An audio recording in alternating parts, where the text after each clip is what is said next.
Assalamualaikum warahmatullahi wabarakatuh. Apa kabar sahabat Al-Fatah yang dimuliakan Allah? Semoga kita dalam keadaan sehat, dilimpahkan rezekinya dan diberikan keberkahan dunia dan akhirat. Amin ya robbal alamin.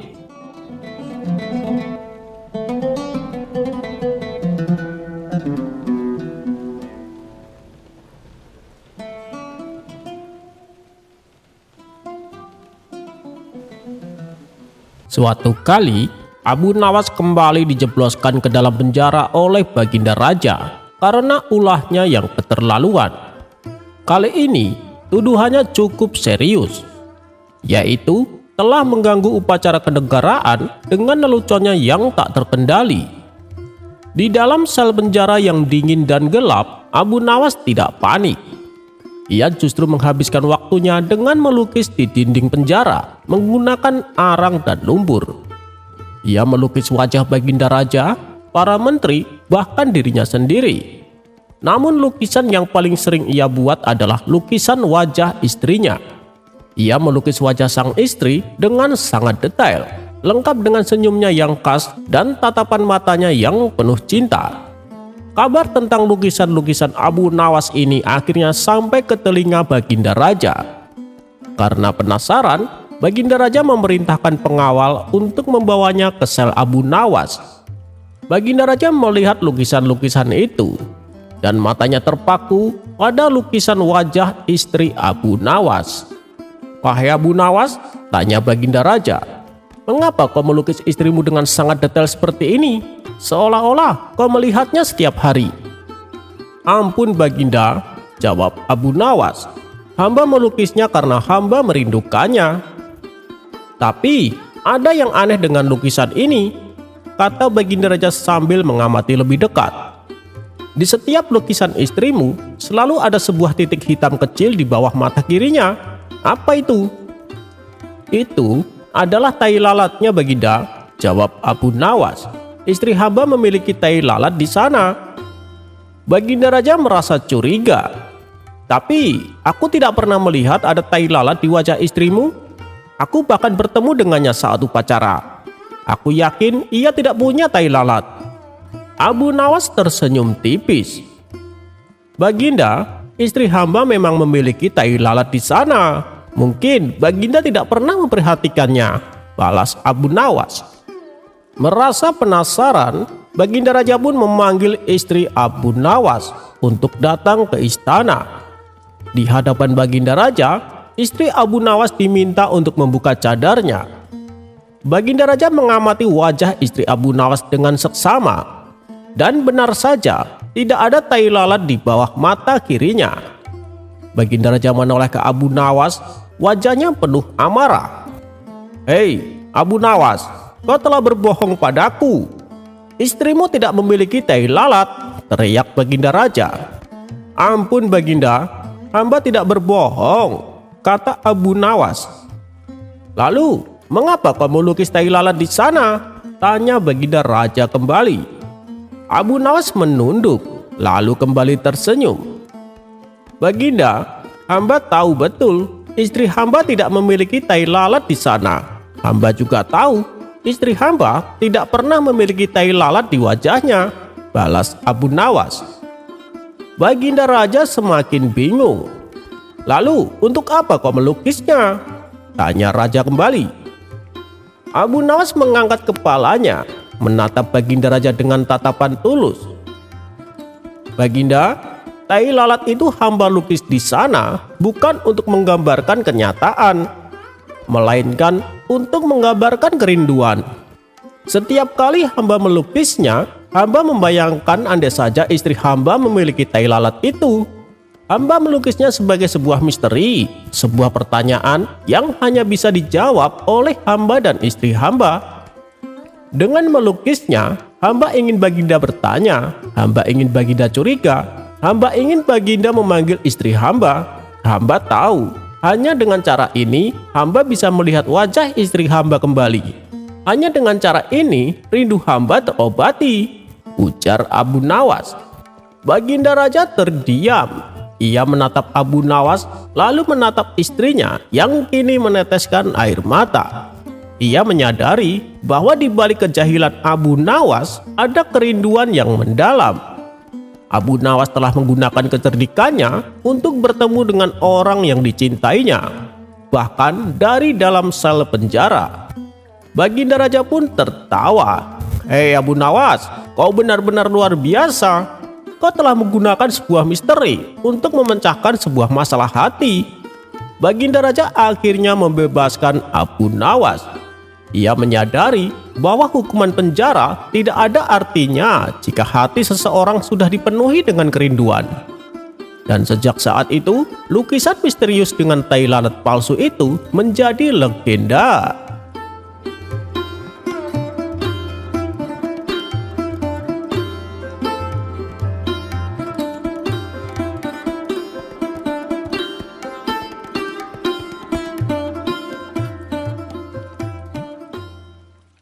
Pada hari raya Idul Adha, seluruh warga kota tengah bersiap-siap menyembelih hewan kurban. Suasana sangat meriah. Di sudut kota, Abu Nawas sudah menyiapkan kambingnya yang gemuk. Sementara tetangganya Abu Jahil dengan bangga membawa seekor lembu besar yang sangat kuat dan liar. "Aku akan menyembelih hewan kurban paling hebat di kota ini. Lihat, lembuku besar, gagah, dan pasti pahala kurbanku berlipat ganda," kata Abu Jahil dengan sombong. Abu Nawas hanya tersenyum sambil mengelus kambingnya. Ia sudah terbiasa dengan kesombongan Abu Jahil. Dan ketika waktu penyembelihan tiba, warga ramai-ramai mengumpulkan hewan kurban di lapangan. Tapi malapetaka datang. Tali lembu milik Abu Jahil putus. Dengan liar, lembu itu mengamuk dan lari menuju pasar. Ia menanduk gerobak sayur, menjungkir balikan pedagang buah, dan menyebabkan para pembeli berlarian ketakutan.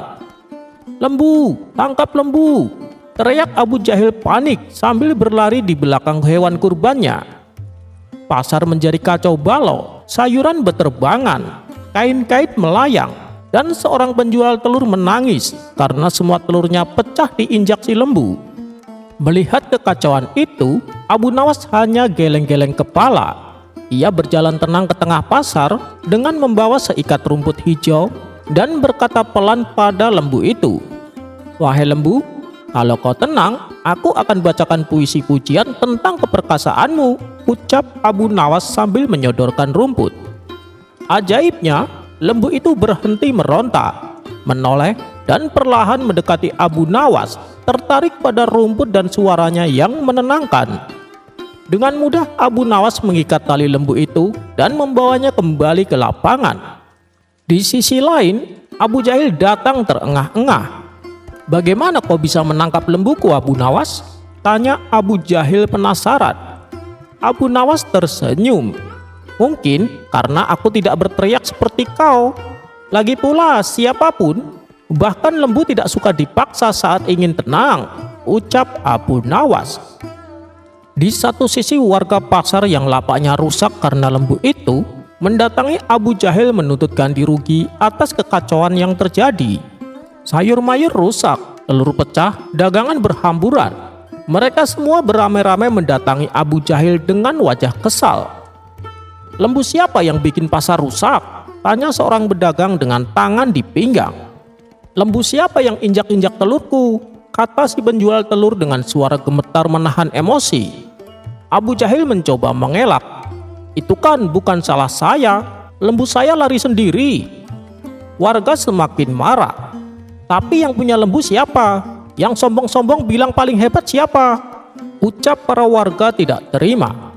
Abu Jahil mulai gelisah. Tapi sebelum keributan makin panas, Abu Nawas angkat tangan. Tenang saudara-saudara, mari kita selesaikan dengan bijak," ucap Abu Nawas. Abu Nawas lalu berkata, "Abu Jahil memang yang punya lembu, tapi mungkin ia belum belajar bahwa hewan pun perlu ditangani dengan sabar, bukan dengan sombong. Untuk kali ini, biarlah dia mengganti kerusakan di pasar sebagai bagian dari pelajaran dan bagian dari sedekah Idul Adha," lanjut Abu Nawas. Abu Jahil terpaksa mengangguk. Dengan wajah lesu, ia mengeluarkan uang untuk mengganti kerugian pedagang di pasar. "Tahun depan aku kurban kambing saja, kecil, jinak, dan tidak bisa lari," gumamnya pelan. Warga pun tertawa. Pasar kembali damai, dan Abu Nawas menepuk pundak Abu Jahil sambil berbisik, "Sedekah yang tidak disengaja kadang justru paling besar pahalanya."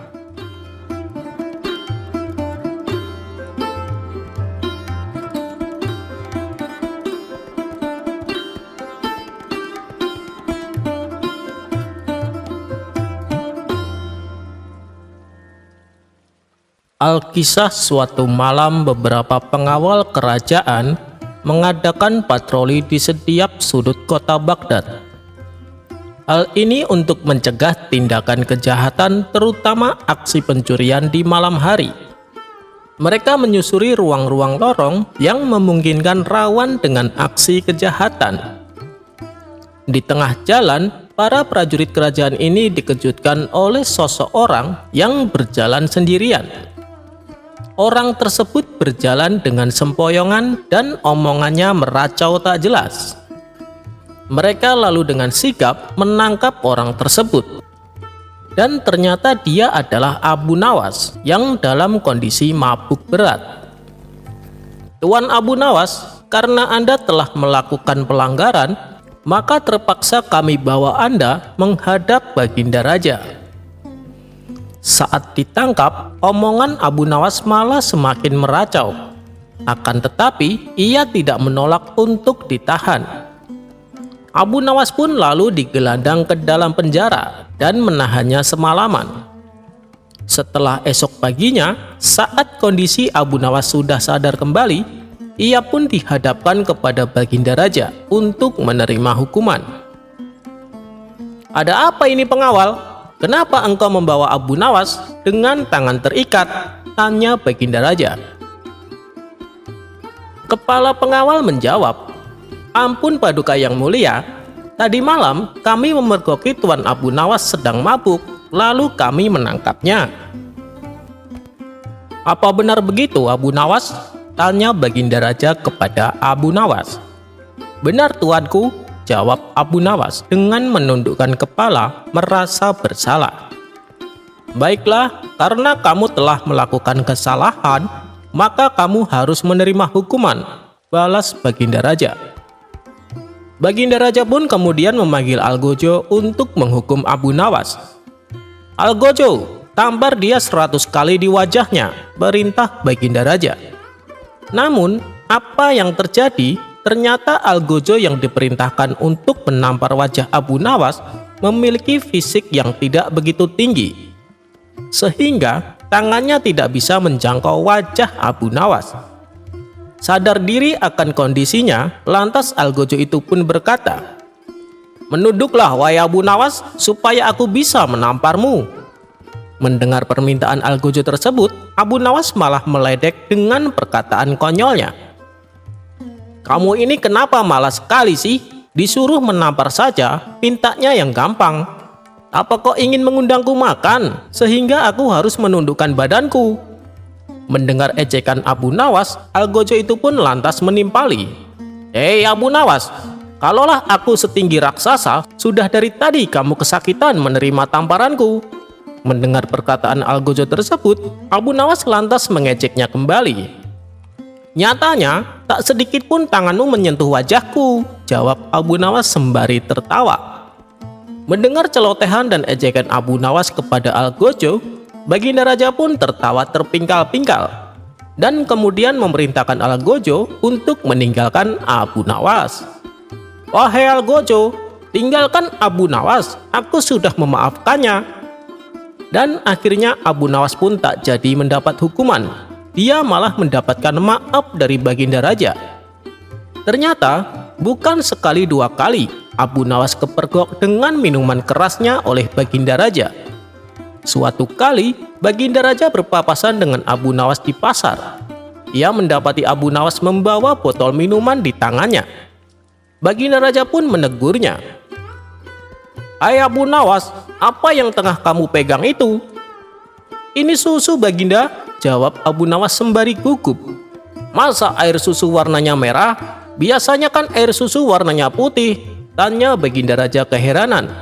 Ia pun lalu merebut botol yang ada di tangan Abu Nawas. "Waduh, celaka," pikir Abu Nawas. Ia sadar betul kalau kali ini Baginda Raja tidak bisa dikelabui. Ia juga tidak bisa mengelak kalau botol yang dibawanya adalah minuman keras. Jalan satu-satunya supaya lolos dari hukuman adalah membuat Baginda Raja tertawa dan terhibur. "Kau bilang minuman keras ini adalah susu kan? Jelas-jelas ini warnanya merah dan baunya juga menyengat. Kau pikir aku anak kecil yang gampang ditipu?" hardik Baginda Raja kepada Abu Nawas. Namun dengan tenangnya Abu Nawas membalas, "Ampun Paduka yang mulia, semula air susu ini memang berwarna putih bersih. Namun saat melihat Baginda yang gagah dan rupawan ini, ia pun tersipu malu. Maka memerahlah warnanya," ujar Abu Nawas. Mendengar penjelasan Abu Nawas yang konyol itu, Baginda Raja pun tak kuat menahan tawanya. Ia pun tertawa terbahak-bahak sembari meninggalkan Abu Nawas. Abu Nawas akhirnya kembali selamat, meskipun minuman kerasnya harus disita oleh Baginda Raja. Paling tidak Abu Nawas tidak mendapatkan hukuman.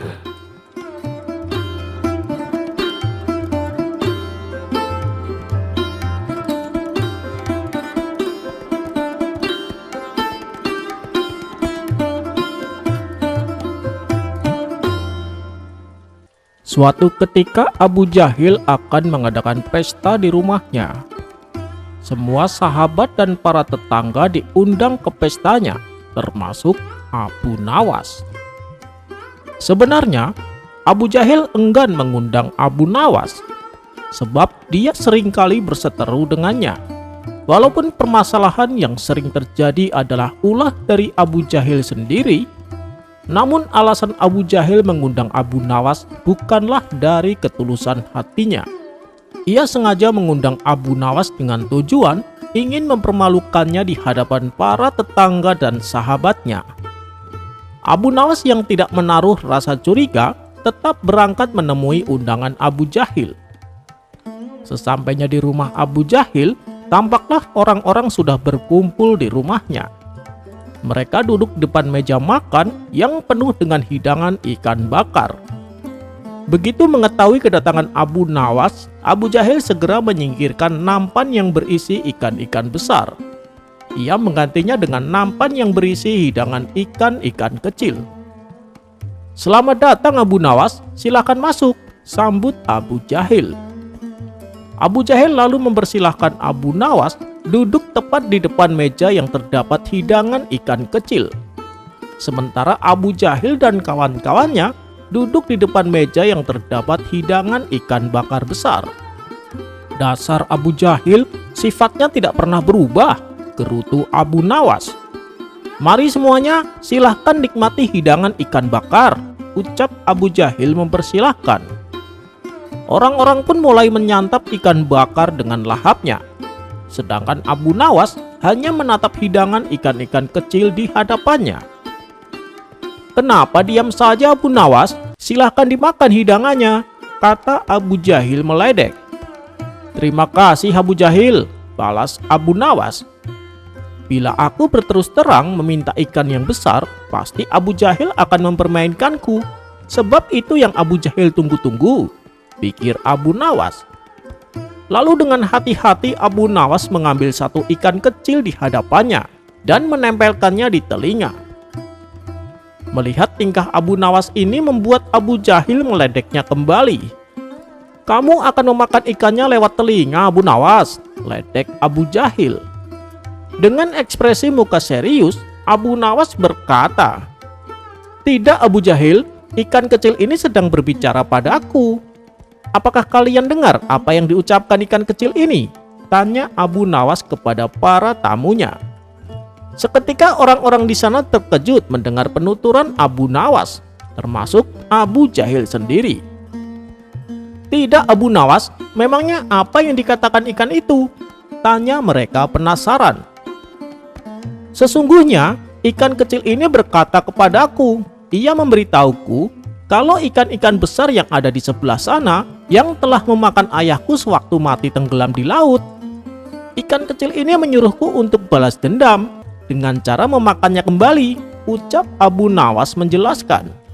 Spontan seluruh yang hadir pun tertawa dengan ucapan Abu Nawas ini. Abu Jahil, kalau kamu tidak memberikan ikan besar itu padaku, maka terpaksa aku akan merebutnya. Karena sudah bertahun-tahun aku ingin membalaskan dendam kematian ayahku. Dan ternyata disinilah aku menemukan pembunuh ayahku, ujar Abu Nawas. Orang-orang pun kembali tertawa mendengarnya. Kurang ajar Abu Nawas, ada saja cara dia meminta ikan yang besar, pikir Abu Jahil. Dan terpaksa ia pun menaruh hidangan ikan besar di hadapan Abu Nawas.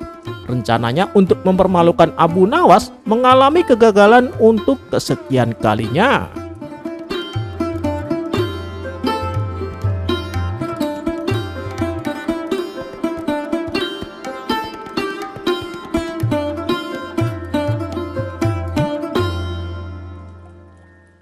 Di negeri Baghdad ada seorang saudagar yang sangat pelit. Dia adalah tetangganya Abu Nawas. Padahal kekayaan hartanya sangatlah berlimpah. Akan tetapi ia enggan bersedekah meskipun hanya sedikit. Rumahnya yang megah dan mewah berdiri kokoh di antara rumah-rumah kumuh milik tetangganya. Namun demikian, orang itu tak punya rasa belas kasihan. Ia justru memandang sebelah mata melihat kondisi para tetangganya yang hidup dalam kemiskinan. Abu Nawas yang tidak suka dengan perilaku tetangganya yang bakhil itu berniat untuk mengerjainya. Beberapa hari kemudian, Abu Nawas pergi ke rumah orang tersebut. Sesampainya di depan gerbang rumahnya, ia berteriak mengucapkan salam. "Assalamualaikum, izinkan saya masuk." Mendengar ada teriakan dari luar, tuan rumah pun mendekati gerbang rumahnya. Oh, ternyata yang datang adalah Abu Nawas. Ia pun langsung menyambutnya dengan ramah. "Waalaikumsalam Abu Nawas, silahkan masuk. Tumben kamu main ke rumah saya," ucapnya berbasa-basi. Setelah diajak masuk ke ruang tamu dan dipersilahkan duduk, Abu Nawas pun berkata, "Saya ada sesuatu yang penting yang ingin aku bicarakan, Tuan." "Apa itu Abu Nawas?" tanyanya penasaran. "Begini Tuan, saya ingin membuat pengakuan. Saya telah mencuri ayam dan saya ingin bertobat. Maafkanlah dosa saya Tuan," ucap Abu Nawas dengan nada memelas. "Saya tidak bisa mengampuni dosamu Abu Nawas, hanya Tuhan yang bisa melakukannya," balas tetangganya itu. "Lalu apa yang harus aku lakukan dengan ayam curian ini?" tanya Abu Nawas kembali. "Kembalikan saja ayam itu kepada pemiliknya Abu Nawas," jawab tetangganya. "Begitu ya, maukah Tuan mengambil ayam ini?" pinta Abu Nawas. "Tentu tidak Abu Nawas, saya sudah bilang kembalikan saja kepada pemiliknya," ucap tetangganya menegaskan. "Jadi Tuan benar-benar tidak mau menerima ayam ini?" tanya Abu Nawas. "Sekali tidak tetap tidak Abu Nawas," jawab tetangganya mulai emosi. "Benar nih, Tuan tidak mau?" tanya Abu Nawas memastikan. "Iya, betul Abu Nawas, saya tidak mau," jawab tetangganya. "Lantas bagaimana kalau pemiliknya tetap bersikeras tidak mau menerima ayam ini?" tanya Abu Nawas kembali. "Begini saja Abu Nawas, kalau pemiliknya bersikeras tidak mau menerima ayam itu, kamu bawa pulang saja ayam itu dan rawatlah baik-baik," balas tetangganya. "Oh, baiklah Tuan, terima kasih atas sarannya." Kemudian Abu Nawas pun pulang ke rumah dengan membawa ayamnya. Sementara tetangganya masuk ke dalam rumah. Setelah masuk ke dalam rumah, tetangganya itu terkejut bukan kepalang karena mendapati ayamnya hilang satu. "Kurang ajar Abu Nawas, ternyata yang ia curi adalah ayam saya," kata tetangganya dalam hati. Keesokan harinya, tetangga itu mendatangi rumah Abu Nawas. "Hei Abu Nawas, yang kau curi ternyata ayamku ya? Sini, cepat kembalikan," pinta tetangganya. Mendengar itu, Abu Nawas dengan santai membalas, "Aduh, tidak bisa Tuan, kan Tuan sendiri yang telah memberikannya padaku. Kemarin berulang kali aku menawarkan supaya Tuan menerima ayamnya, tapi selalu ditolak. Lalu Tuan sendiri menyarankan untuk kubawa pulang. Lagian ayamnya sudah kupotong dan kujadikan hidangan ayam goreng," ujar Abu Nawas. "Awas kamu Abu Nawas, akan kubalas perbuatanmu nanti," kata tetangganya penuh emosi. Ia pun lalu pergi meninggalkan rumah Abu Nawas.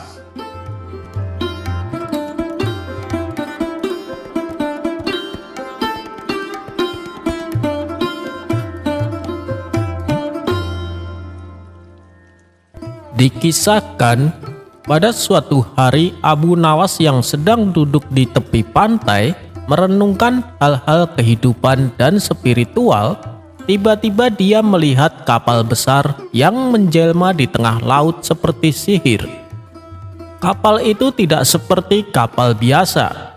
Ia memiliki layar yang terbuat dari kain sutra yang berkilauan dan lambungnya terbuat dari emas murni. Abu Nawas yang selalu tertarik dengan petualangan baru segera berlari menuju kapal ajaib tersebut. Ketika dia mencapai kapal, pintunya terbuka dengan sendirinya. Abu Nawas pun memasukinya dengan antusias. Di dalam kapal, Abu Nawas melihat ada seorang lelaki tua yang mengenakan jubah dan bersorban. Lelaki itu tersenyum lebar dan berkata, "Selamat datang wahai Abu Nawas, aku jin penunggu kapal ini. Kalau kau berminat, aku akan membawamu ke tempat yang istimewa." Mendengar itu Abu Nawas tercengang seolah tak percaya bahwa kapal tersebut pemiliknya adalah jin yang menjelma sebagai lelaki tua. Lelaki tua itu melanjutkan perkataannya, "Wahai Abu Nawas, kami akan membawamu ke tempat yang penuh dengan kebahagiaan dan kenikmatan." Mendengar itu, Abu Nawas pun tergoda dan bersedia ikut dengannya. Namun setelah kapal berlayar lumayan jauh, Abu Nawas menangkap gelagat yang mencurigakan. Ia merasa khawatir kalau dirinya akan dibawa ke alam jin dan dipaksa menetap di sana selamanya. Kemudian dengan akal cerdiknya, Abu Nawas berusaha supaya bisa kembali ke daratan. "Wahai kakek tua, apakah di tempat yang kau janjikan ada makanan enak?" "Tentu saja ada Abu Nawas, kamu bisa makan apa saja dan semuanya enak-enak," jawab lelaki tua. "Apakah di sana juga ada minuman segar?" tanya Abu Nawas kembali. "Itu juga ada Abu Nawas, di sana ada segala jenis minuman yang kamu inginkan," balasnya dengan tersenyum lebar. Abu Nawas berkata, "Baiklah, kita putar balik kapal ini dan kembali ke daratan, karena saya baru saja ingat bahwa saya meninggalkan makan siang enak di rumah." Lelaki tua itu terkejut dan membalas, "Tapi Abu Nawas, kita sudah menempuh separuh dari perjalanan." Abu Nawas kembali berkata, "Tidak apa-apa, aku hanya ingin mengambil makan siangku dulu." "Tidak bisa Abu Nawas, aku tak akan membiarkanmu kembali pulang ke daratan. Bukankah sudah aku beritahu, di sana juga ada makanan dan minuman yang enak," balas lelaki tua. "Anda ini bagaimana sih? Aku akan mengambil makan siangku hanya untuk perbandingan. Manakah makanan yang lebih enak? Apakah makanan di alam jin ataukah di alam manusia? Kalau ternyata di alam jin lebih enak, aku akan mengajak beberapa kawanku untuk ikut serta denganku. Tapi kalau ternyata tidak enak, aku akan mengejek kalian bahwasanya kalian adalah jin terbodoh yang pernah aku temui. Hidangan makanan saja tidak tahu mana yang enak dan yang tidak enak," jelas Abu Nawas. Mendengar itu lelaki tua tersebut menjadi tersinggung dan sakit hati. Ia yakin betul bahwa makanan di tempatnya adalah makanan terlezat yang pernah ada. Bahkan makanan manusia manapun tidak ada yang bisa menandinginya. "Baiklah, kita putar kembali kapalnya," kata lelaki tua dengan menahan emosinya. Kemudian kapal ajaib itu segera berputar dan membawanya kembali ke pantai. Setelah sampai di tujuan, Abu Nawas langsung turun dari kapal sambil tertawa-tawa. Dia merasa bahwa dunia ini sudah cukup baik baginya, dan dia lebih suka menikmati hidup dengan keadaan yang sederhana. Sementara jin yang menjelma menjadi lelaki tua bertambah geram karena telah dibohongi Abu Nawas. Namun ia tak bisa berbuat apa-apa karena Abu Nawas sudah turun dari kapalnya. Tak berselang lama, kapal ajaib dan jin penghuninya seketika menghilang dari pandangan.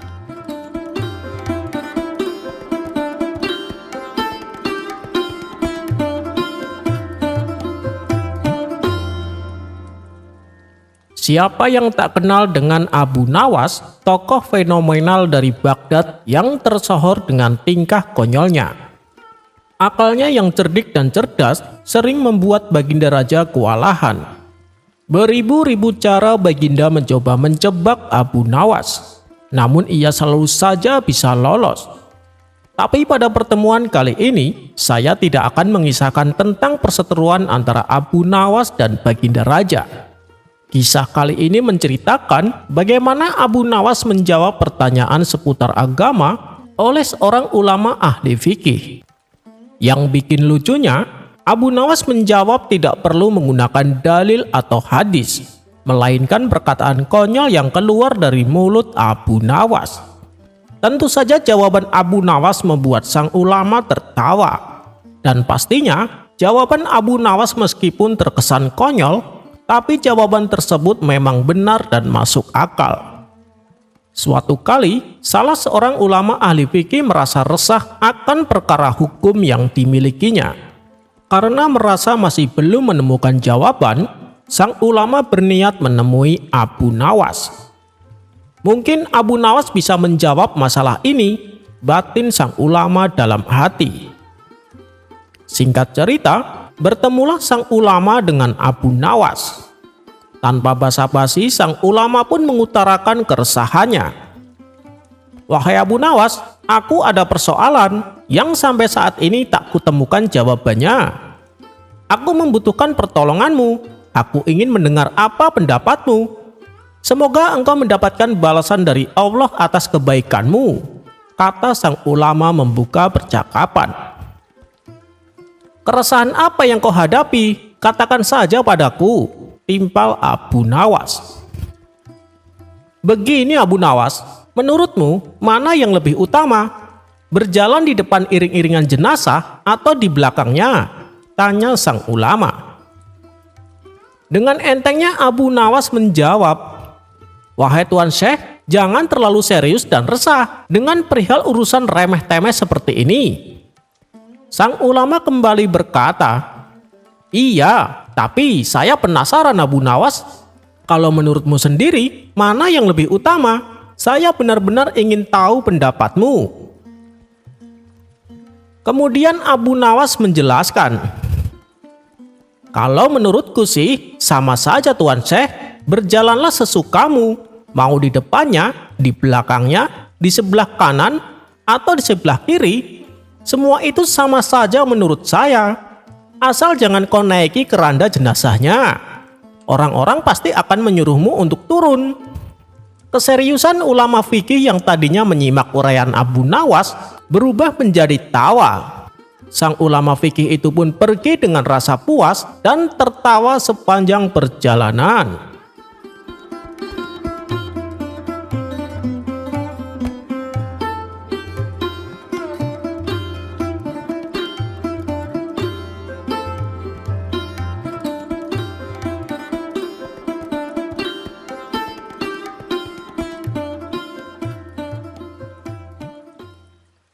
Suatu hari Abu Nawas pergi ke pasar dengan mengendarai keledainya. Setelah menempuh perjalanan yang cukup lumayan jauh, sampailah Abu Nawas di sebuah pasar. Kemudian ia langsung menuju toko untuk membeli sekarung garam. Garam tersebut lalu diletakkan di atas punggung keledainya. "Ayo kita pulang," ucap Abu Nawas kepada si keledai. Abu Nawas lantas berjalan sambil menuntun keledai yang berada di belakangnya. Dalam perjalanan pulang, si keledai merasakan beban yang sangat berat, hingga membuatnya agak kelelahan. Ditambah panasnya terik matahari yang kala itu sangat menyengat. Begitu juga dengan yang dirasakan Abu Nawas, pakaiannya sampai basah oleh keringat. Di tengah perjalanan, Abu Nawas memutuskan beristirahat sebentar duduk di pinggiran sungai.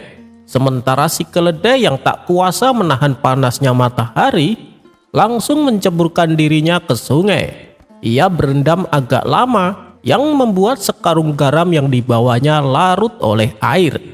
Saat si keledai bangkit dan naik ke daratan, ia merasakan karung yang ada di punggungnya menjadi sangat ringan dari sebelumnya. Melihat hal itu, Abu Nawas merasa kesal dengan ulah keledainya tersebut. "Dasar keledai bodoh, garamku menjadi habis larut oleh air sungai," kata Abu Nawas geram. Abu Nawas pun pulang tanpa membawa garam yang sudah dibelinya. Esok harinya, Abu Nawas kembali ke pasar untuk membeli garam. Seperti biasa, garam tersebut diletakkan di atas punggung keledainya. Saat dalam perjalanan pulang, si keledai berkata dalam hati, "Tak lama lagi akan ada sungai di depan sana." Ketika sampai di depan sungai, si keledai segera menceburkan dirinya dengan sengaja. Tentu saja sekarung garam yang ada di punggungnya menjadi larut oleh air dan bebannya menjadi ringan kembali. "Asik, bebanku terasa ringan," kata si keledai bahagia. Mengetahui keledainya melakukan hal itu dengan sengaja, Abu Nawas pun menjadi marah. "Dasar keledai malas," bentak Abu Nawas. Hari berikutnya, Abu Nawas kembali ke pasar bersama keledainya. Tapi kali ini yang dibeli bukanlah garam, melainkan sekarung kapas. Abu Nawas lalu menuntun si keledai berjalan melintasi panasnya terik matahari. "Bebannya ringan sekali, tidak seperti kemarin. Kalau aku ceburkan ke sungai, pasti akan jadi lebih ringan," pikir si keledai.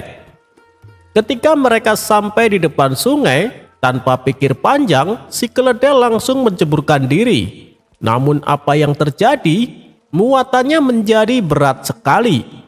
Rupanya, kapas itu menyerap air dan menjadi seberat batu. Mau tidak mau, si keledai harus berjalan dengan beban yang ada di punggungnya. Keledai berjalan sempoyongan di bawah panasnya terik matahari. Sementara Abu Nawas yang berjalan di sampingnya tertawa sambil mengejeknya dalam hati. "Rasain kamu, dasar keledai malas." Dan keesokan harinya, Abu Nawas balik lagi ke pasar untuk membeli sekarung garam. Tapi kali ini si keledai tidak berani untuk menceburkan dirinya ke sungai. Ia khawatir bebannya justru akan menjadi lebih berat seperti yang dialaminya kemarin. Dan pada akhirnya Abu Nawas pun berhasil membawa sekarung garam ke rumahnya.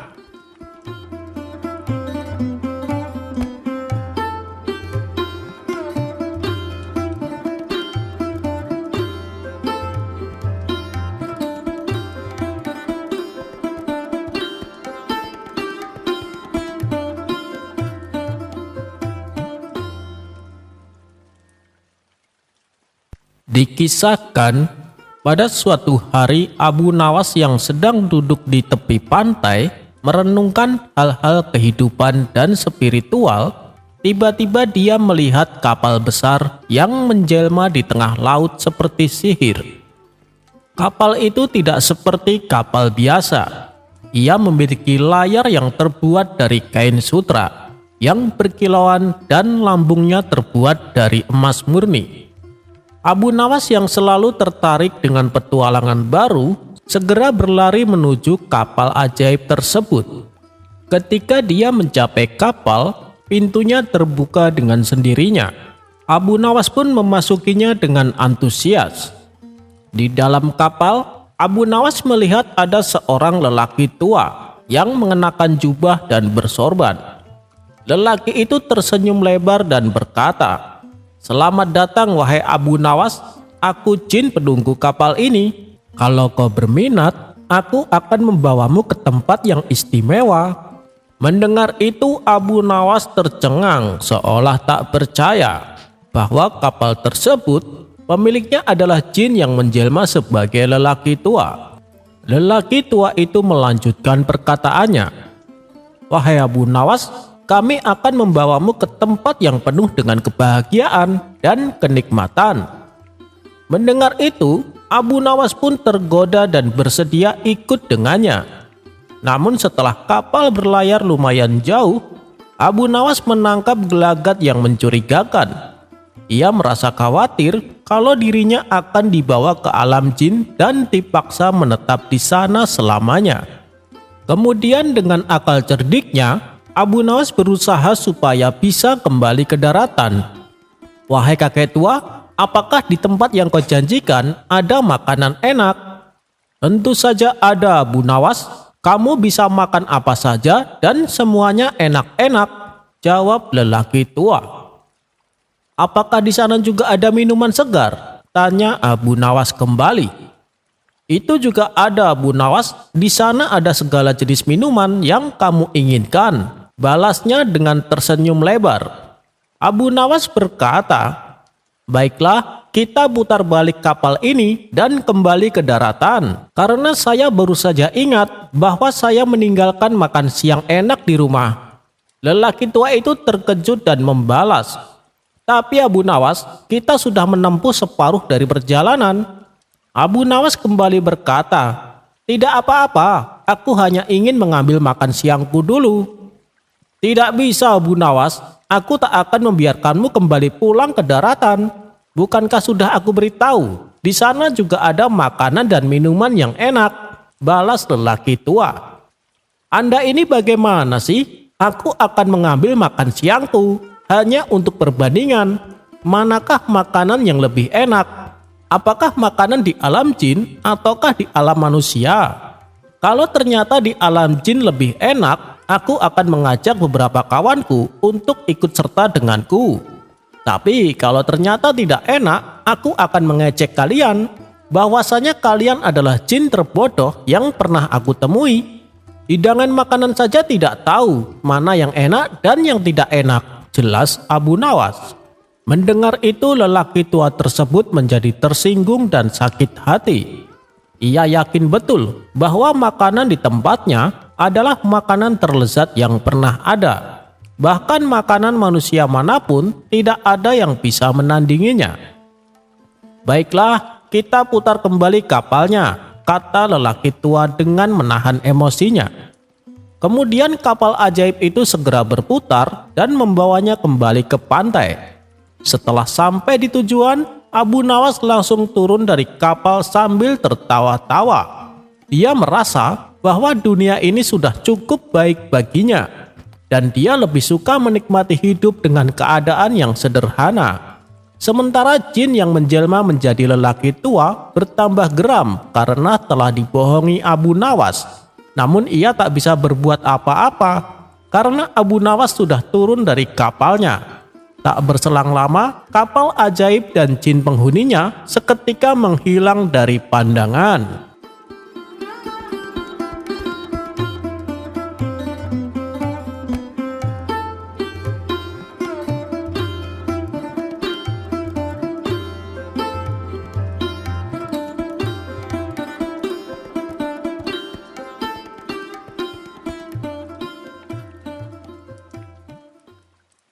Dikisahkan, Baginda Raja sedang mengalami kebingungan.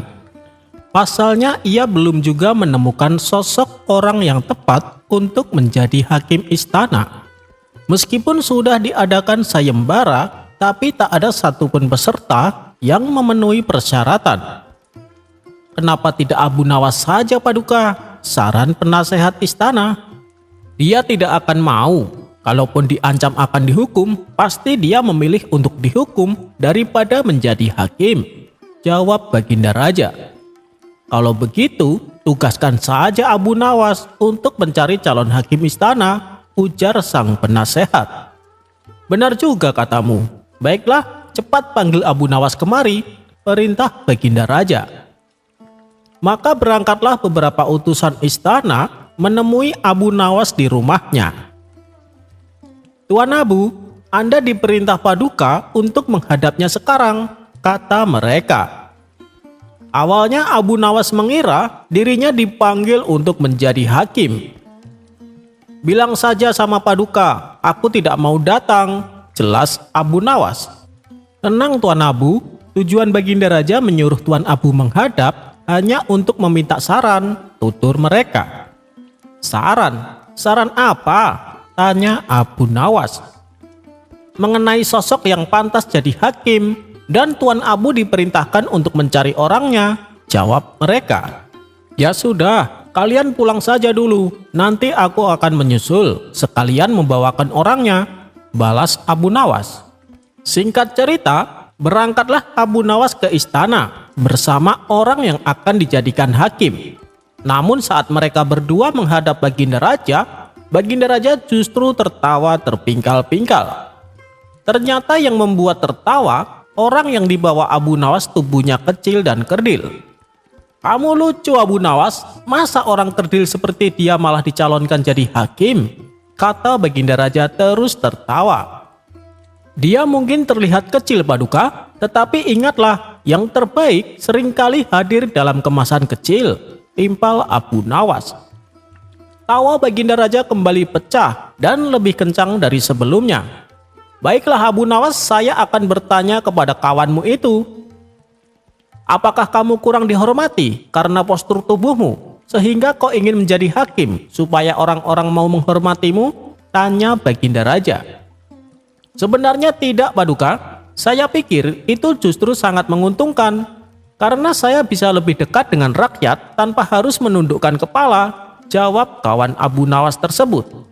Untuk ketiga kalinya Baginda Raja dibuatnya tertawa. "Karena kau ingin jadi hakim, saya akan mengujimu dengan 2 pertanyaan.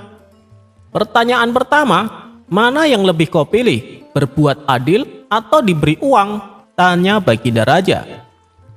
"Saya memilih diberi uang Paduka," jawab kawan Abu Nawas. Sontak Baginda Raja kaget mendengarnya. "Kamu ini aneh, dari sekian banyak peserta yang ikut sayembara, rata-rata mereka menjawab pilih berbuat adil. Kenapa kau malah pilih sebaliknya? Berarti kau rela berbuat tidak adil, asalkan bisa mendapat uang?" tanya Baginda Raja.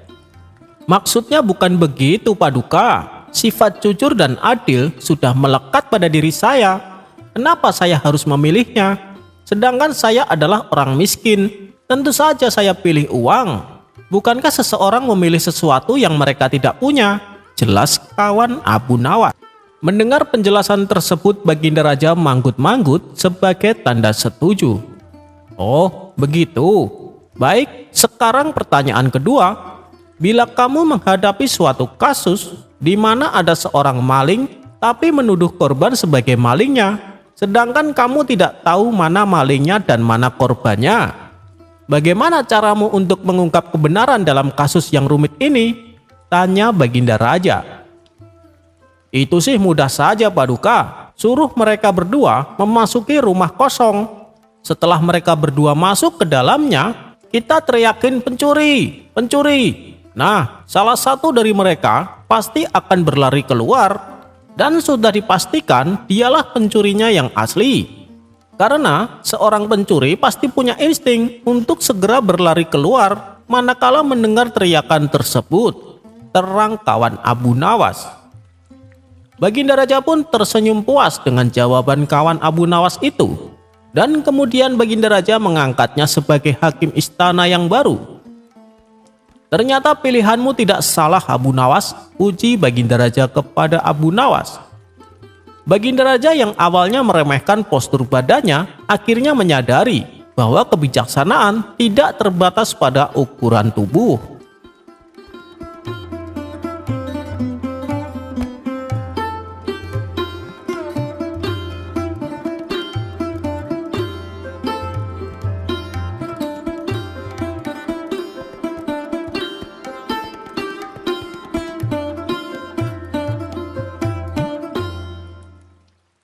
Abu Nawas tinggal di rumah terpencil yang berdekatan dengan rumah Abu Jahil. Setiap kali Abu Nawas mendapatkan uang dari menjual kayu, ia mengumpulkannya lalu disembunyikan di dalam tanah tepat di samping rumahnya. Kapan saja ia butuh uang, Abu Nawas menggali tanah tersebut dan mengambil seperlunya, kemudian menguburnya lagi sisanya. Suatu malam, saat Abu Nawas menyembunyikan uang di dalam tanah, diam-diam Abu Jahil mengintip dari balik jendela. Ia penasaran dengan apa yang dilakukan Abu Nawas. Ketika Abu Nawas sudah masuk ke dalam rumah, Abu Jahil mendatangi tanah tempat Abu Nawas menyimpan uangnya. Setelah digali, Abu Jahil terkejut melihat banyak sekali uang di dalamnya. Tanpa pikir panjang, ia langsung mengambil semua uang tersebut. Dan keesokan paginya, saat Abu Nawas akan belanja ke pasar, ia menggali tanah untuk mengambil beberapa keping uang. Namun ternyata seluruh uangnya telah hilang. Waduh, aku harus menemukan nih siapa pelakunya, pikir Abu Nawas. Kemudian pada sore harinya, Abu Nawas kembali menyimpan uang 5 dirham di dalam tanah seperti biasanya. Setelah malam menjelang, Abu Nawas mengintip dari balik jendela rumahnya. Dan tidak lama berselang, Abu Jahil mendatangi tempat di mana Abu Nawas menyimpan uang tersebut. Ia menggali tanah tersebut dan mengambil uang 5 dirham di dalamnya. Dari sinilah Abu Nawas baru mengetahui ternyata Abu Jahil adalah pelakunya. Tapi karena tak ingin membuat keributan dan tak ingin mempermalukan Abu Jahil, Abu Nawas punya rencana lain agar uang yang dicurinya bisa kembali. Esok harinya Abu Nawas mendatangi Abu Jahil dan mengajaknya ngobrol. Abu Nawas bersikap seolah-olah sedang tidak kehilangan uang, sehingga membuat Abu Jahil percaya diri dan tidak merasa khawatir. Di tengah-tengah obrolannya Abu Nawas berkata, "Wahai Abu Jahil, maukah kau menolongku?" pinta Abu Nawas. "Katakan saja, apa yang bisa aku lakukan?" tanya Abu Jahil. "Begini Abu Jahil, tolong bantu aku menghitung semua uang simpananku," kata Abu Nawas. "Baik, dengan senang hati, sebutkan jumlah uang simpananmu," balas Abu Jahil. Abu Nawas lalu memberitahu jumlah uang yang ia simpan di dalam peti ada 700 dinar, dan yang ia simpan di lemari ada 300 dinar. Tak lupa Abu Nawas juga menyebutkan uang yang ia pendam di dalam tanah di samping rumahnya sejumlah 1000 dinar. Setelah itu Abu Jahil mulai menghitungnya, dan jumlah total uang simpanan Abu Nawas adalah 2000 dinar. "Sekarang aku minta saranmu wahai Abu Jahil," ucap Abu Nawas. "Katakanlah," balas Abu Jahil. "Nanti malam aku ingin menyimpan semua uangku di dalam tanah di samping rumah. Bagaimana menurutmu?" tanya Abu Nawas. "Itu ide yang bagus. Ambillah semua uang yang ada di peti dan lemari, lalu sembunyikan di dalam tanah tersebut menjadi satu," tutur Abu Jahil. "Apa kau yakin itu aman?" tanya Abu Nawas kembali. "Tentu saja aman Abu Nawas, kenapa kau khawatir?" ujar Abu Jahil. "Soalnya aku juga belum sempat memeriksa uang yang ada di dalam tanah tersebut. Apakah jumlahnya berkurang atau masih utuh?" tutur Abu Nawas. Sejenak Abu Jahil terdiam. Dalam hati ia berkata, "Waduh, aku harus segera mengembalikan uang yang telah aku curi, supaya Abu Nawas mau menaruh semua uangnya di situ. Nanti besok malamnya aku akan mencurinya kembali dan aku akan mendapatkan lebih banyak." Kemudian Abu Jahil berkata kepada Abu Nawas, "Uang yang kau pendam di dalam tanah pasti masih utuh Abu Nawas. Siapa juga yang akan mencurinya?"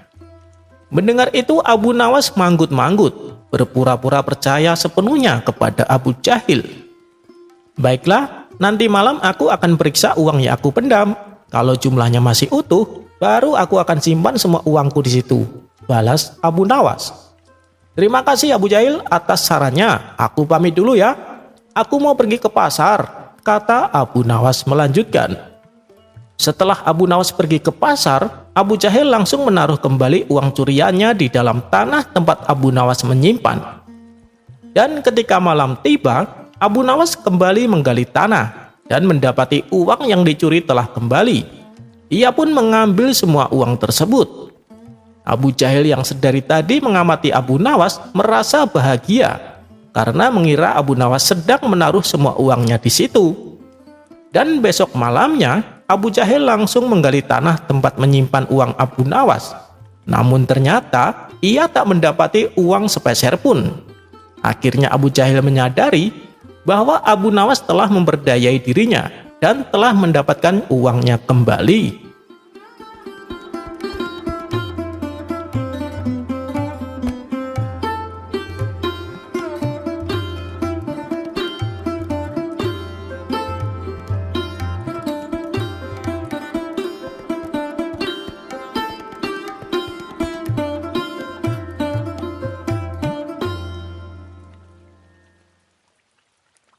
Pada suatu ketika, Abu Nawas berpergian keluar kota. Ia berjalan melewati tandusnya padang pasir. Di tengah perjalanan, Abu Nawas menemukan beberapa kerangka manusia yang tergeletak di tanah. Belum hilang rasa kagetnya, tiba-tiba muncul orang tak dikenal menghadangnya. Rupanya, dia adalah orang gila yang terkenal sangat kejam. Dengan membawa golok di tangannya, orang gila itu menghampiri Abu Nawas. "Hei, siapa kamu?" tanya orang gila tersebut. "Saya hamba Allah," jawab Abu Nawas. "Saya juga hamba Allah. Yang saya maksud, nama kamu siapa?" bentak orang gila mulai emosi. "Nama saya Abu Nawas," jawab Abu Nawas. "Apakah kamu berilmu?" tanya orang gila itu kembali. "Iya, saya orang yang berilmu," jawab Abu Nawas. "Bagus kalau begitu. Kamu lihat kerangka-kerangka di depanmu itu? Mereka adalah orang-orang yang aku bunuh karena mereka tidak bisa menjawab pertanyaanku," ujar orang gila tersebut. "Dan kali ini adalah giliranmu. Jika kamu tidak bisa menjawab pertanyaanku, maka nasibmu akan mati di tanganku," ujar orang gila itu lagi. "Oh, begitu ya. Apa pertanyaanmu?" tanya Abu Nawas. "Begini, ketika awal bulan, bulan berbentuk kecil yang kita sebut bulan sabit. Dan ketika pertengahan bulan, bulan menjadi besar yang kita sebut bulan purnama. Tapi ketika akhir bulan, bulan kembali menjadi kecil yang kita sebut bulan sabit.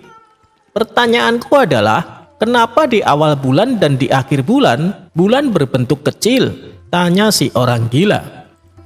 "Aduh, kamu ini sangat bodoh ya. Ya jelas di awal bulan bulannya masih kecil, karena saat itu Tuhan sedang membuat bulan agar menjadi besar.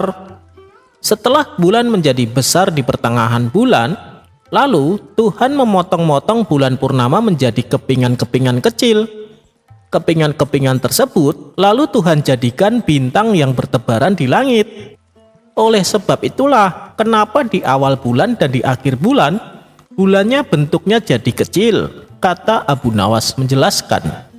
Mendengar jawaban Abu Nawas, orang gila itu langsung merebut tangan Abu Nawas dan menciumnya. "Luar biasa. Ternyata jawabanmu sesuai dengan yang aku pikirkan." Abu Nawas pun lalu dipersilahkan untuk melanjutkan perjalanannya.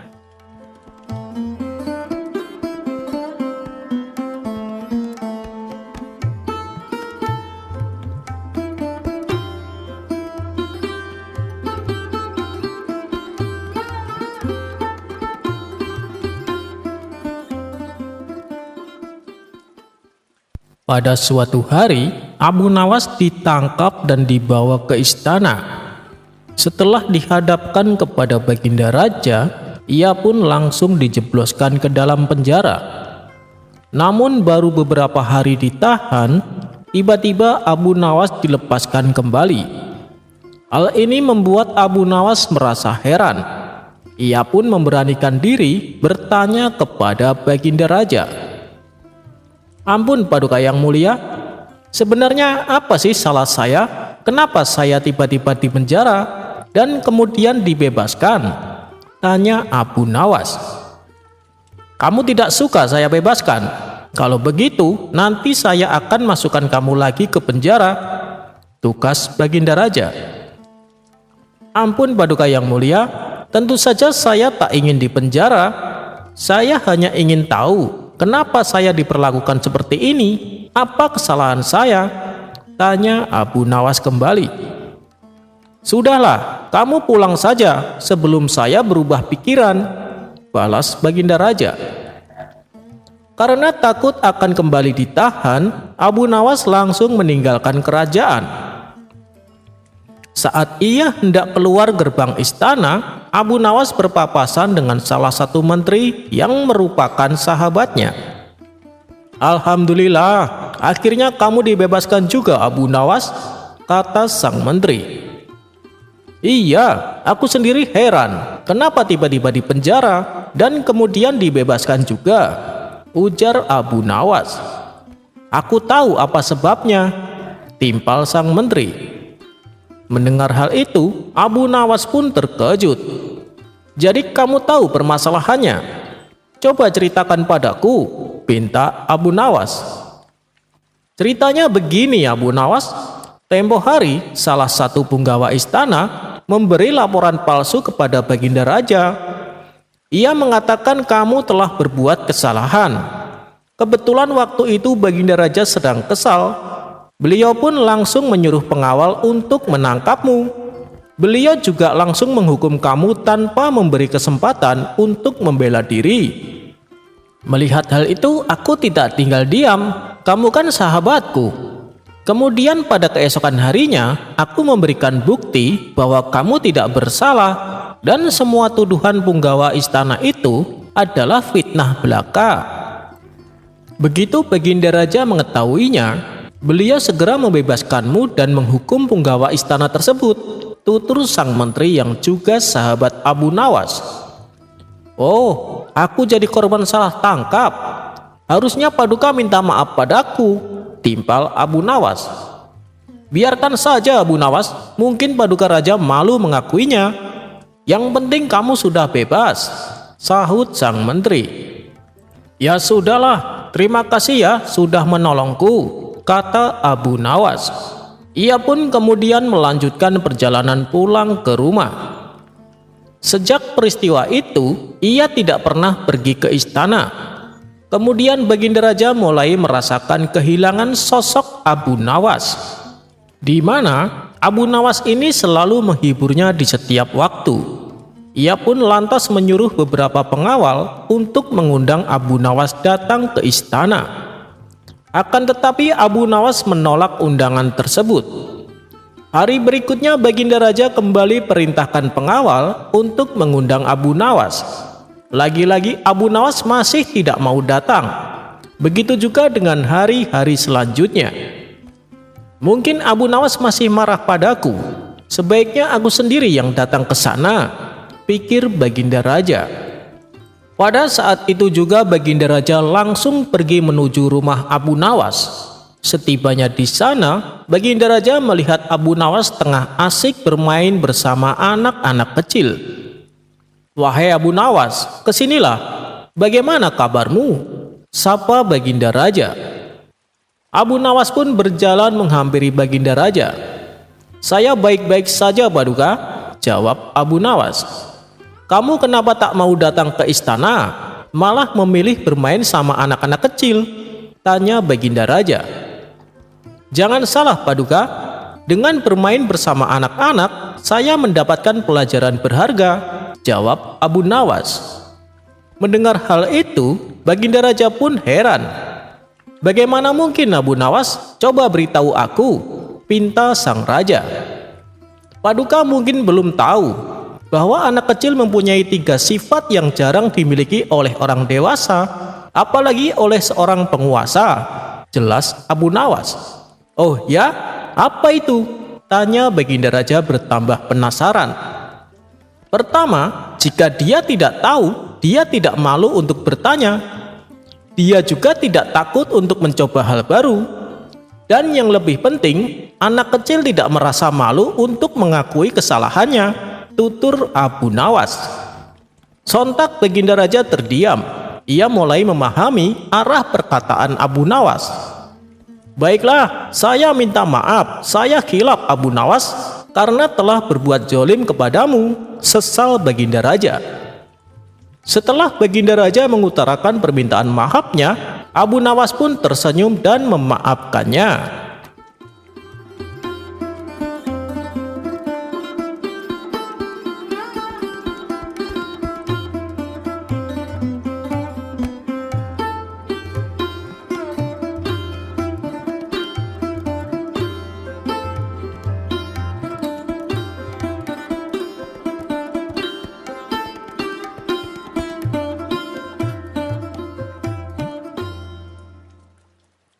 Diceritakan ada seorang pemuda yang taat beribadah.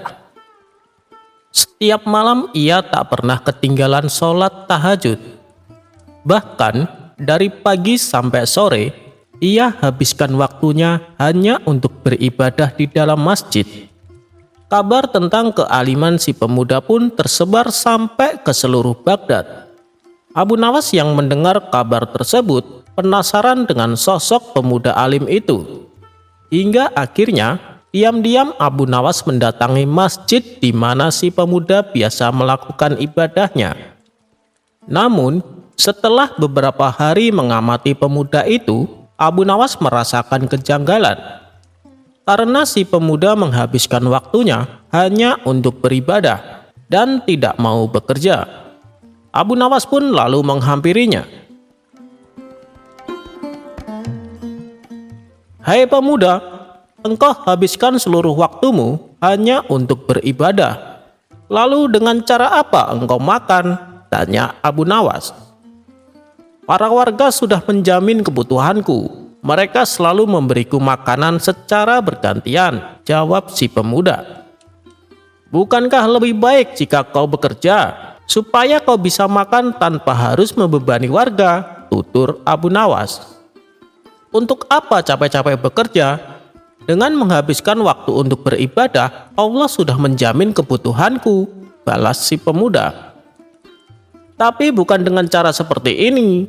Caramu itu salah," timpal Abu Nawas. "Kau berani menyalahkan aku beribadah? Hebat sekali kamu. Sedangkan warga di sini, mereka justru memuliakanku dan mereka dengan ikhlas memberiku makanan," tegas si pemuda.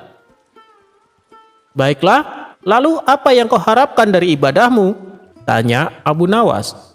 "Tentu saja aku menginginkan surga," jawab si pemuda. "Ya, itu saat di akhirat nanti. Kalau di dunia, apa yang kau harapkan?" tanya Abu Nawas kembali. "Dengan ibadahku ini, aku yakin dengan keajaiban Allah.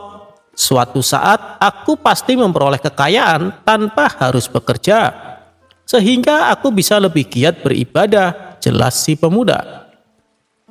Mendengar hal itu, Abu Nawas hanya bisa geleng-geleng kepala.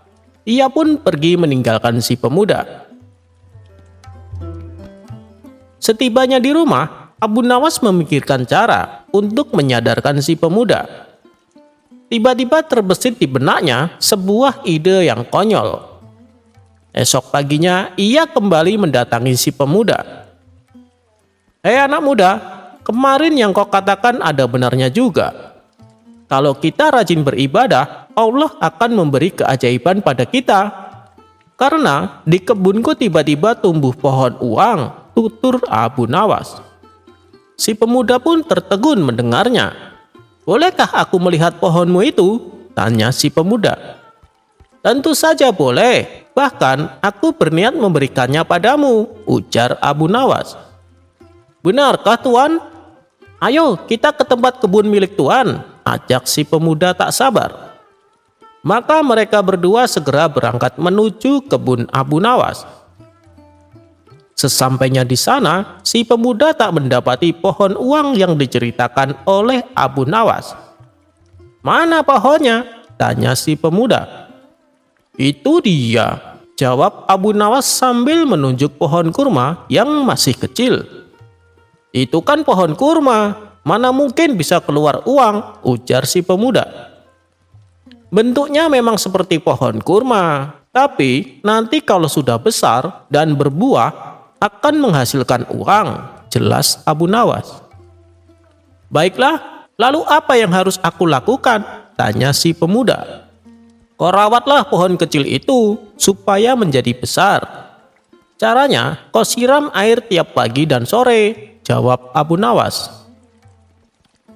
Sejak saat itulah si pemuda mulai giat bekerja.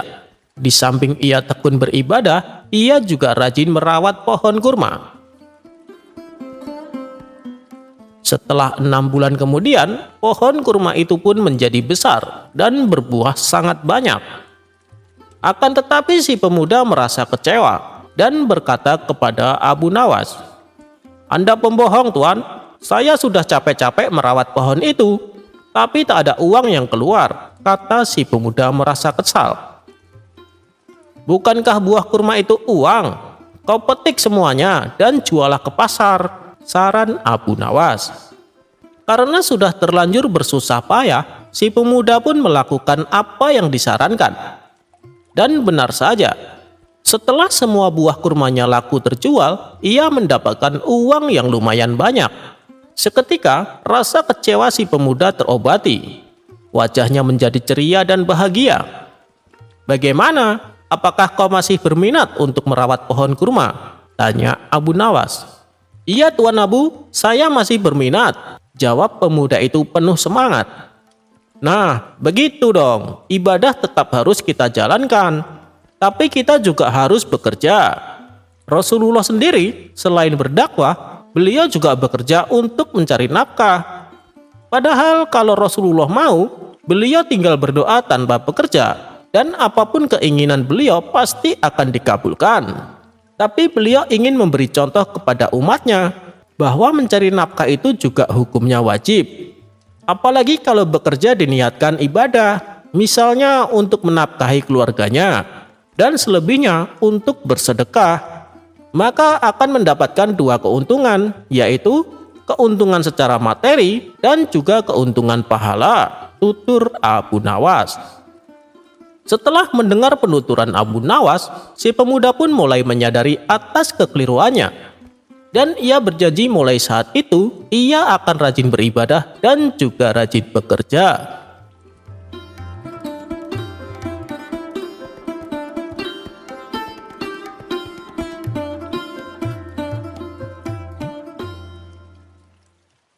Baginda Raja ingin mengalahkan Abu Nawas.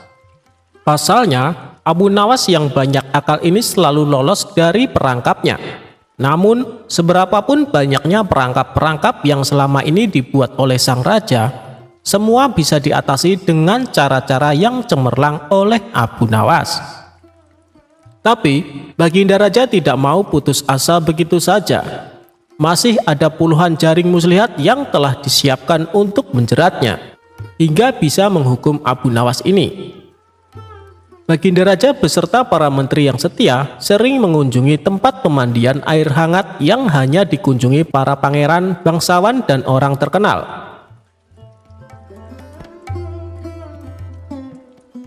Pada suatu sore yang cerah, ketika Baginda Raja beserta para menterinya berendam di kolam, sang raja tiba-tiba berkata kepada para menterinya, "Aku punya akal untuk menjebak Abu Nawas," kata Baginda Raja dengan wajah yang ceria. "Apakah itu, wahai paduka yang mulia?" tanya salah seorang menteri dengan antusias. "Kalian tak usah tahu dulu, aku hanya ingin kalian datang lebih dini besok sore. Jangan lupa, datanglah besok sebelum Abu Nawas datang, karena aku akan mengundangnya untuk mandi bersama kita," kata Baginda Raja memberi pengarahan. Baginda Raja memang sengaja tidak mau menyebutkan tipuan apa yang akan digelar besok. Disimpannya baik-baik rencana itu. Kemudian Abu Nawas pun diundang untuk mandi bersama Baginda Raja dan para menteri di pemandian air hangat yang terkenal itu. Baginda Raja dan para menteri sudah datang terlebih dahulu. Baginda terlihat membawa 19 butir telur ayam. 18 butir dibagikan kepada para menterinya, sementara 1 butir untuk dirinya sendiri. Kemudian Baginda Raja memberi pengarahan singkat kepada para menteri tentang apa yang telah direncanakan untuk menjebak Abu Nawas. Ketika Abu Nawas datang, Baginda Raja beserta para menteri sudah berendam di kolam.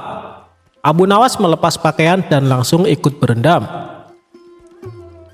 Sebenarnya, dalam hati Abu Nawas berharap-harap cemas. Dia sedang menduga-duga kira-kira permainan apa lagi yang akan dia hadapi kali ini.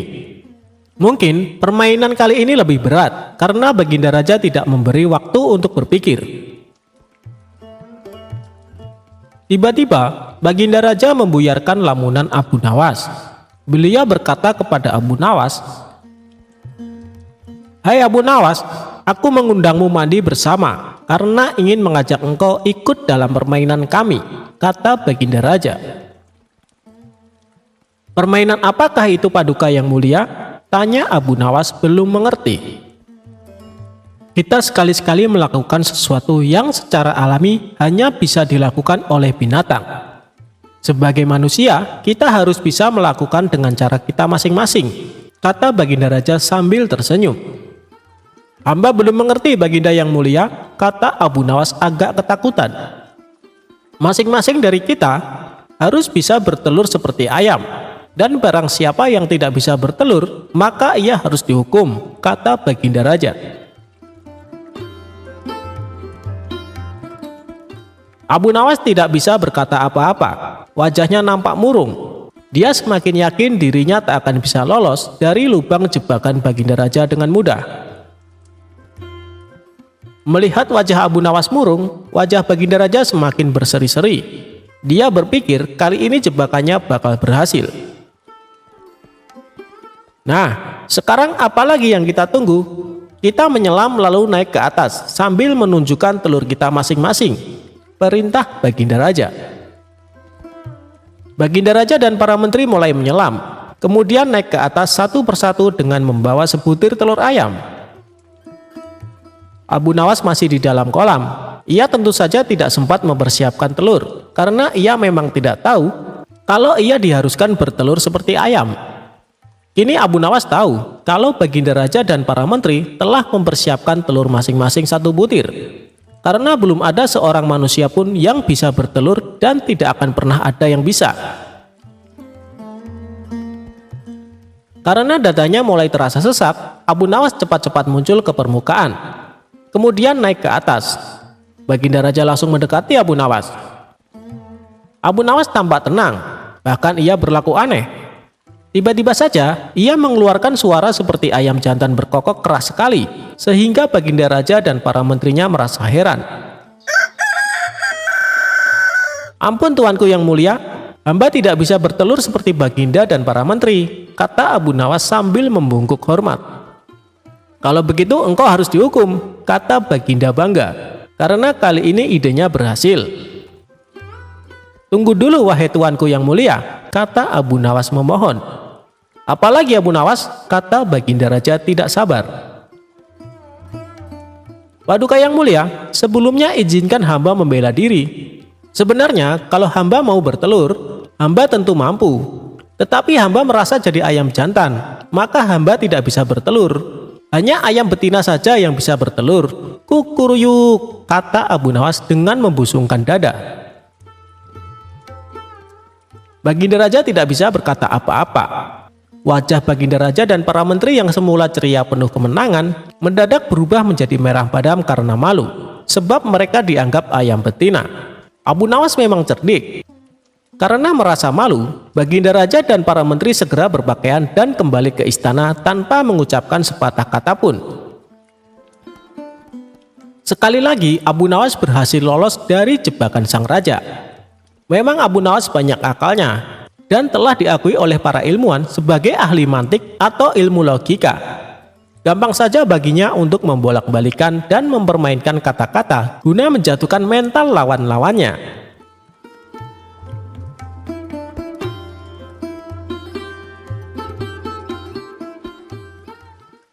Memanah dengan gaya, Abu Nawas dapat hadiah.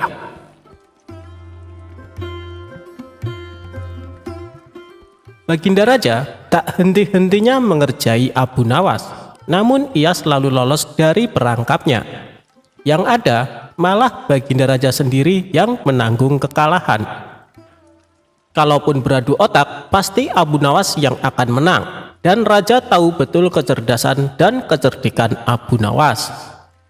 Namun Raja tak mau menyerah, ia kembali hendak menguji kecerdikan dan kecerdasan Abu Nawas. Kali ini, Baginda Raja mempunyai ide untuk mengalahkan Abu Nawas, yaitu dengan mengajaknya lomba memanah. Karena lomba tersebut yang dibutuhkan adalah keahlian, bukan kecerdasan otak. Maka dipanggillah Abu Nawas ke istana. Singkat cerita, datanglah Abu Nawas menghadap Baginda Raja. "Ada gerangan apa Paduka memanggil hamba?" tanya Abu Nawas. Jadi begini, aku akan menantangmu untuk lomba memanah Abu Nawas. Apa kamu berani? Tanya Baginda Raja. Tapi Paduka, saya kan tidak pandai memanah, jawab Abu Nawas. Jangan khawatir Abu Nawas, kalau kamu berhasil, kamu akan mendapatkan hadiah yang besar, rayu Baginda Raja. Mendengar iming-iming hadiah besar, membuat Abu Nawas tergiur. Baik Paduka, saya ikut, saut Abu Nawas. Nah, begitu dong. Tapi lomba ini ada peraturannya Abu Nawas. Kamu hanya boleh memanah 1 kali dan harus tepat mengenai sasaran. Kalau kamu berhasil, kamu akan membawa hadiah besar. Tapi kalau kamu gagal, kamu harus pulang dengan jalan merangkak, jelas Baginda Raja. Waduh, saya masuk perangkap sang raja lagi nih. Sudah tahu kalau saya tidak pandai memanah, tapi dipaksa ikut lomba memanah, batin Abu Nawas dalam hati. Di saat Abu Nawas kebingungan, Baginda Raja berkata, "Hei Abu Nawas, kenapa kamu bingung? Ada hadiah besar menantimu. Ayo kita mulai saja permainannya," ajak Baginda Raja. Kemudian Baginda Raja dan Abu Nawas berjalan ke tengah lapangan. Giliran pertama adalah Baginda Raja. Ia mengambil busur dan anak panah. Dengan penuh perhitungan, Baginda Raja melesatkan anak panahnya. Bidikannya hampir tepat mengenai sasaran. Anak panah tersebut menancap di pinggiran sasaran. Sekarang tibalah giliran Abu Nawas. Ia pun berpikir keras agar lepas dari jebakan sang raja. Dengan hati berdebar, Abu Nawas mengambil busur dan anak panah. Otaknya terus berputar mencari cara supaya dirinya tidak dipermalukan oleh sang raja. Akhirnya, dengan memantapkan hati, Abu Nawas mulai membidik sasaran. Saat ia memanah, sudah bisa ditebak anak panah melesat jauh dari sasaran. Melihat itu Baginda Raja pun tertawa. "Kamu kalah Abu Nawas, aku yang menang," teriaknya kegirangan. Namun dengan kecerdikannya, Abu Nawas berkata, "Tunggu dulu Paduka, itu tadi saya sedang mencontohkan gaya memanah Tuan Menteri," ujarnya. Abu Nawas lalu kembali mengambil anak panah. Ia membidiknya dan mulai memanah untuk kedua kalinya. Namun anak panah masih juga meleset jauh dari sasaran. Tapi sebelum Baginda berteriak kegirangan, Abu Nawas menyela duluan. "Demikianlah gaya Tuan Wali Kota memanah," sahutnya. Baginda Raja menjadi tidak sabar dengan aksi Abu Nawas ini. Ia pun berteriak, "Hei Abu Nawas, mana gaya memanahmu?" Dengan santainya Abu Nawas menjawab, "Tenang Paduka yang mulia, gaya hamba tentu lebih baik." Abu Nawas lalu kembali mengambil sebuah anak panah. Ia membidik dan mulai memanah. Untuk ketiga kalinya, anak panahnya melesat makin jauh dari sasaran. Abu Nawas kembali berteriak, "Itu tadi gaya Tuan Hakim memanah." Mendengar itu, Baginda Raja semakin emosi dibuatnya. "Wahai Abu Nawas, yang aku minta gaya memanahmu, bukan gaya orang lain," bentak Baginda Raja. Abu Nawas nyaris putus asa, tapi tetap menunjukkan wajah lucunya. Ini adalah tembakannya untuk yang keempat. Abu Nawas mengambil anak panah dan mulai membidik. Beruntung baginya karena kali ini anak panah secara kebetulan melesat mengenai sasaran. Anak panah menancap di tengah-tengah sasaran, sedangkan anak panah Baginda hanya di pinggiran saja. Abu Nawas pun berteriak dengan kencang. Inilah gaya Abu Nawas memanah yang mulia. Untuk itu saya tunggu hadiah dari Paduka Raja, kata Abu Nawas kegirangan. Melihat kecerdikan Abu Nawas, sang raja pun tak henti-hentinya tertawa. Kamu memang cerdik Abu Nawas, kata Baginda Raja sambil menyerahkan hadiahnya. Berkat kecerdikan Abu Nawas, kesempatan memanah yang seharusnya hanya 1 kali bisa menjadi 4 kali.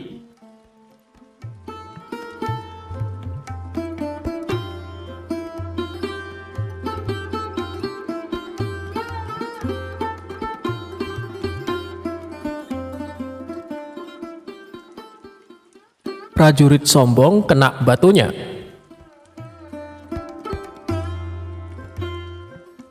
Berawal dari suatu pagi, Abu Nawas sedang duduk-duduk santai di teras rumahnya. Mendadak datanglah beberapa prajurit istana. Pak Tua, di manakah aku bisa menemukan tempat untuk bersenang-senang di daerah sekitar sini?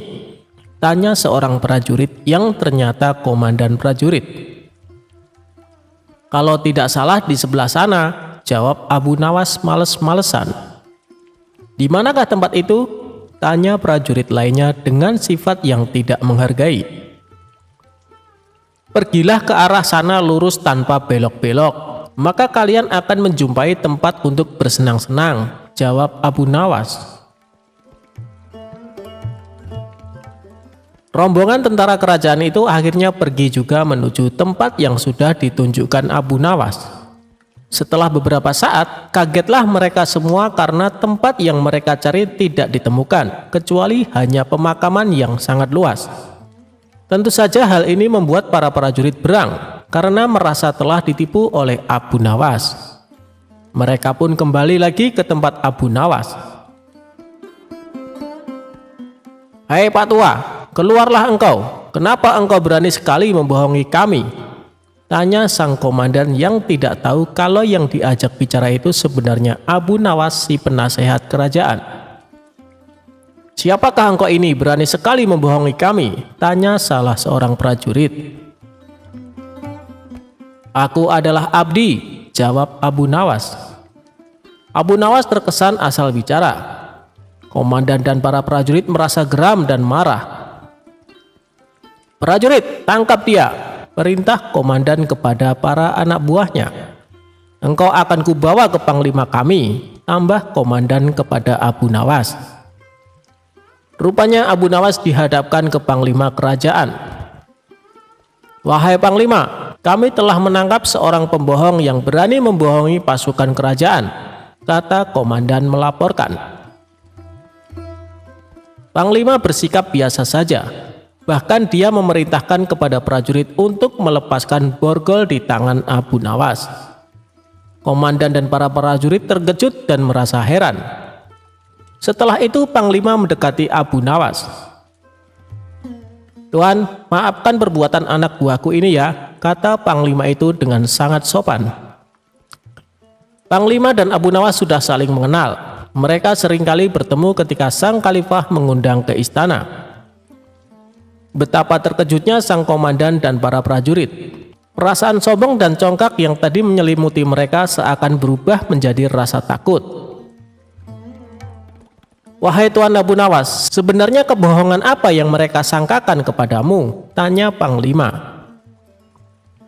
Wahai Panglima, mereka memintaku menunjukkan tempat untuk bersenang-senang. Tentu saja aku tunjukkan kuburan, karena kuburan adalah tempat yang lebih baik bagi orang-orang yang taat kepada Allah Subhanahu wa Ta'ala. Di sana pula dia akan mendapat hidangan yang nikmat dari Allah Subhanahu wa Ta'ala, terbebas dari rasa fitnah dan kejahatan manusia dan makhluk lainnya, jawab Abu Nawas serius. Panglima tersenyum mendengar penjelasan Abu Nawas. Komandan istana lantas buru-buru mendekati Abu Nawas. Maafkan hamba Tuan Abu Nawas. Andai saja hamba mengetahui bahwa Tuan adalah Tuan Abu Nawas, tentu kami tidak akan berani membawa Tuan ke hadapan Panglima, kata komandan lagi. Wahai komandan, apakah aku telah membohongi kalian? Bukankah aku berkata benar? Aku adalah abdi, dan setiap orang adalah abdi Allah Subhanahu wa Ta'ala, termasuk kalian semuanya, tutur Abu Nawas. Anda benar tuanku, jawab komandan dengan malu hati.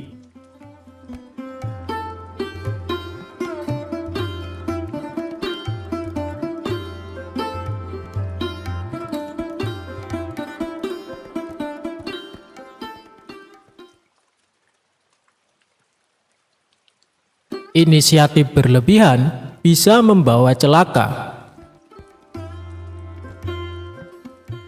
Alkisah tentang Abu Nawas yang pernah bekerja kepada seseorang yang kaya raya, namun orang tersebut enggan membayar zakat dan bersedekah.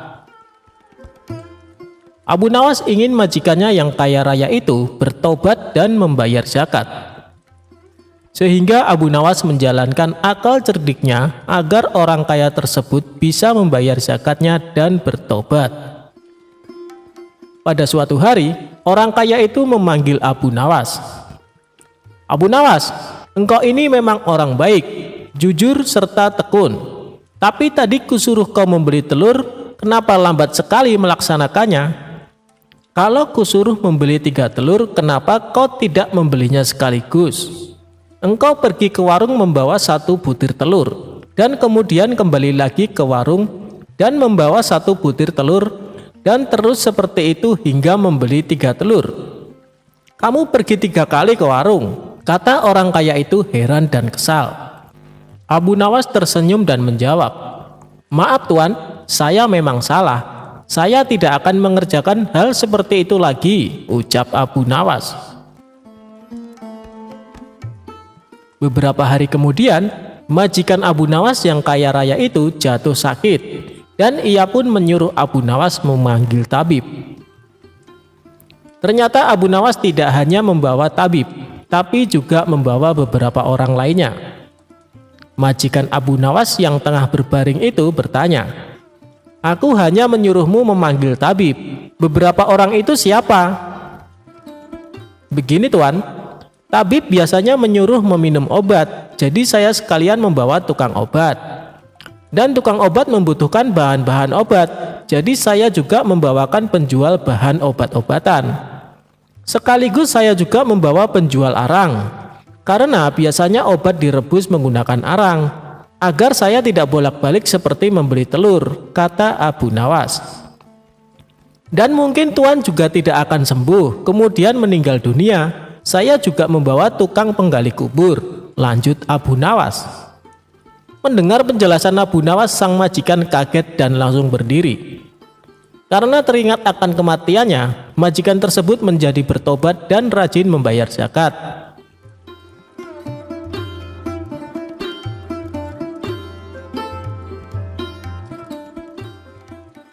Ketika Abu Nawas menjadi pedagang garam.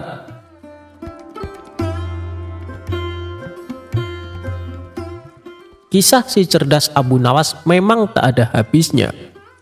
Berbagai tingkah lakunya yang kocak namun syarat ilmu selalu dinantikan dan menarik untuk didengarkan. Kali ini dikisahkan Abu Nawas ingin menjadi pedagang garam. Musim kemarau yang berkepanjangan membuat Abu Nawas bingung untuk bercocok tanam. Sebelumnya ia sudah berusaha menanam kentang.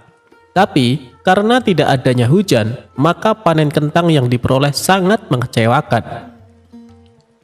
Tak ingin mengalami kerugian untuk kedua kalinya, hingga akhirnya ia mencoba berusaha menjual garam.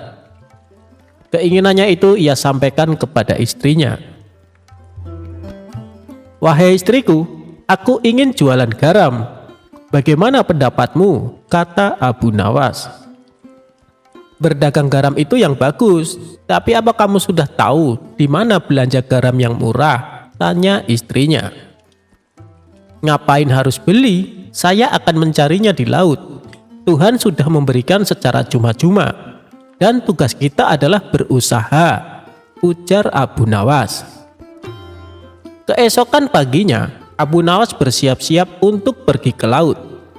Setelah menempuh perjalanan agak lama, sampailah ia di tepian pantai. Kemudian Abu Nawas berhasil membuat garam selama seminggu lamanya. Air laut dikumpulkan menjadi beberapa tempat. Hari ke-7, Abu Nawas membawa pulang garam-garam tersebut. Namun saat perjalanan pulang, ia melewati sungai dan akhirnya berhenti untuk beristirahat. Abu Nawas meletakkan sekarung garam pada tumpukan kayu. Ia segera mandi lalu memakan buah-buahan di hutan.